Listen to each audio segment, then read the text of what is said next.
व्याकरण के बारे में और अधिक जानकारी प्राप्त करेंगे। लेकिन इसके पहले हमें यह भी जानना जरूरी है कि व्याकरण को क्यों पढ़ा जाता है।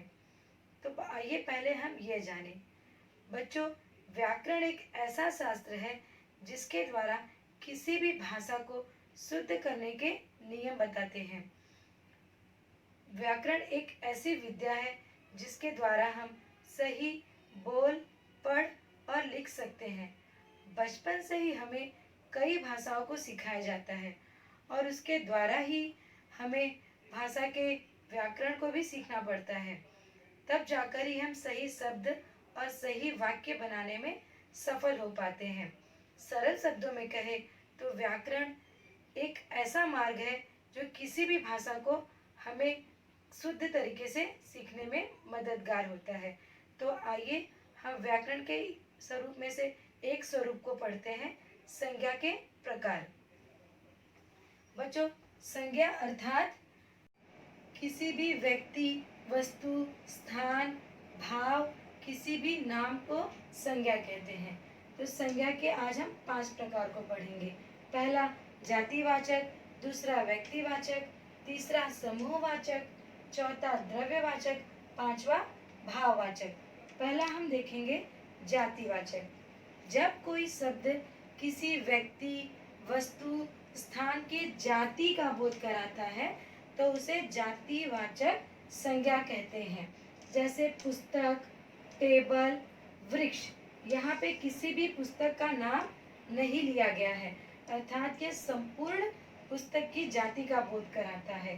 टेबल, यहाँ पर किसी भी टेबल का नाम नहीं लिया गया है, तो यह भी टेबल की जाति का बोध कराता है। वृक्ष, किसका वृक्ष? आम का वृक्ष, बबूल का वृक्ष, ऐसा कुछ भी नहीं कहा गया है, तो यह संपूर्ण वृक्ष की जाति का बोध कराता है। दूसरा हम देखेंगे व्यक्तिवाचक।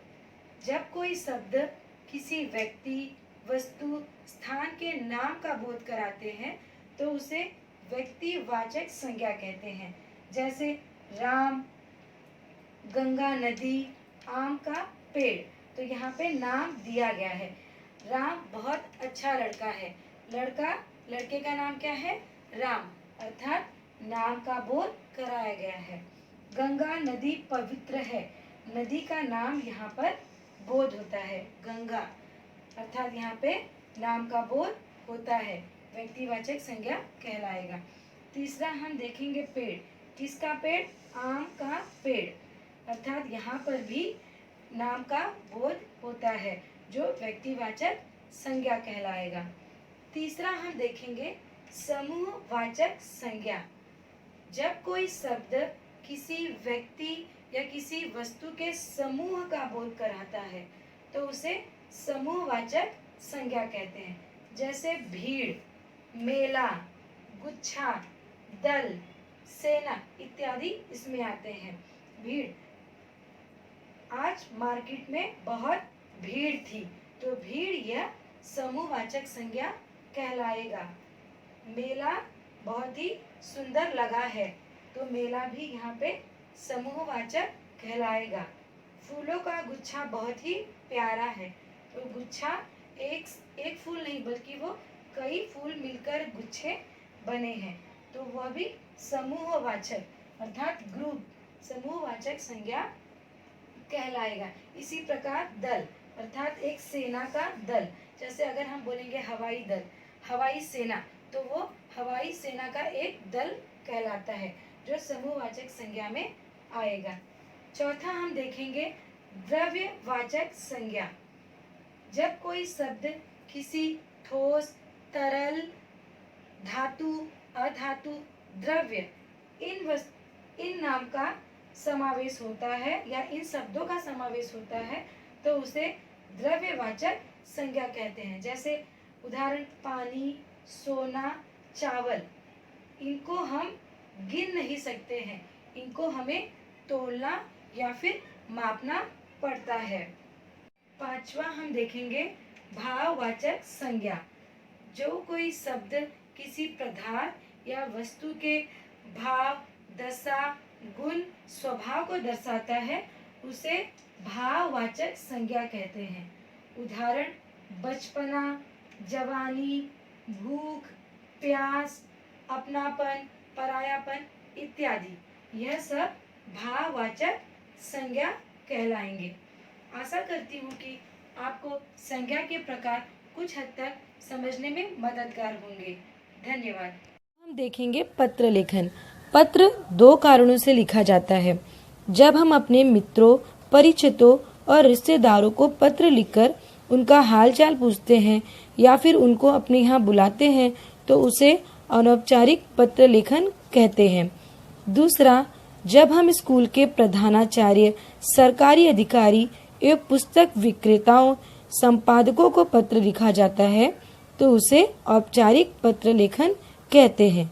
तो आइए सबसे पहले हम अनौपचारिक पत्र लेखन समझेंगे। 175 नया मोहल्ला, जयपुर, राजस्थान। अपना पता, दिनांक 2/10/2011 दिनांक। प्रिय रीना, सखी का नाम। सब प्रेम नमस्ते। कल मैं दिल्ली आई थी, सोचा था कि यहाँ का दशहरा मेला अवश्य देखूंगी। पापा ने भी बात मान ली। सखी, यहाँ का तो जैसे काया पलट हो गया। चारों ओर शॉपिंग मॉल, होटल खुल गए। मेट्रो में बैठने का मेरा सपना भी साकार हो गया। बसें भी लो फ्लोर की हरी तथा लाल रंग की है। मैंने यहाँ का चिड़ियाघर देखा। तुम भी साथ होती तो और भी मजा आता। मेरे मामा जी यहीं रहते हैं।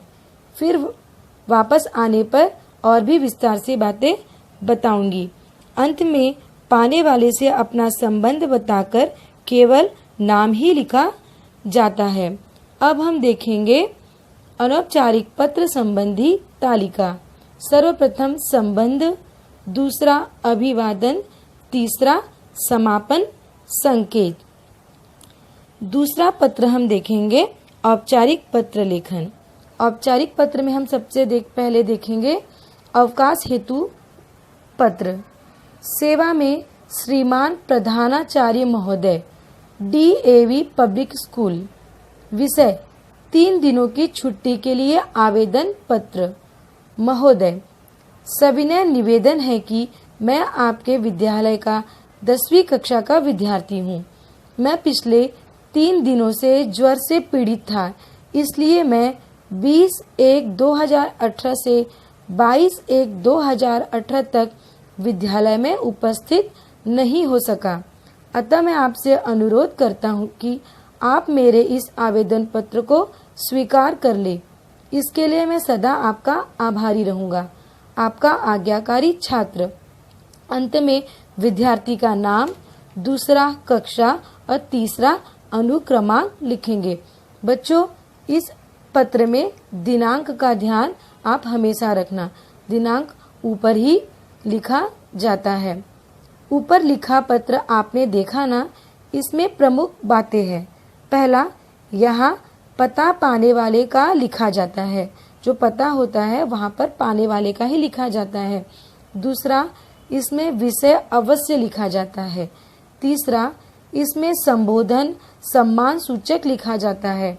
चौथा, औपचारिक पत्रों में नमस्कार, प्रणाम आदि अभिवादन नहीं लिखे जाते। पांचवा, इसमें धन्यवाद ज्ञापन के साथ अपना नाम, दिनांक लिखकर पत्र का समापन भी किया जाता है। आशा करती हूँ कि बच्चों आपको यह पत्र और उपरयुक्त जो भी मैंने आपको बातें समझाई वह समझ में आई होगी। अब इससे संबंधित कुछ प्रश्नों को हम सुलझाने की कोशिश करेंगे। धन्यवाद।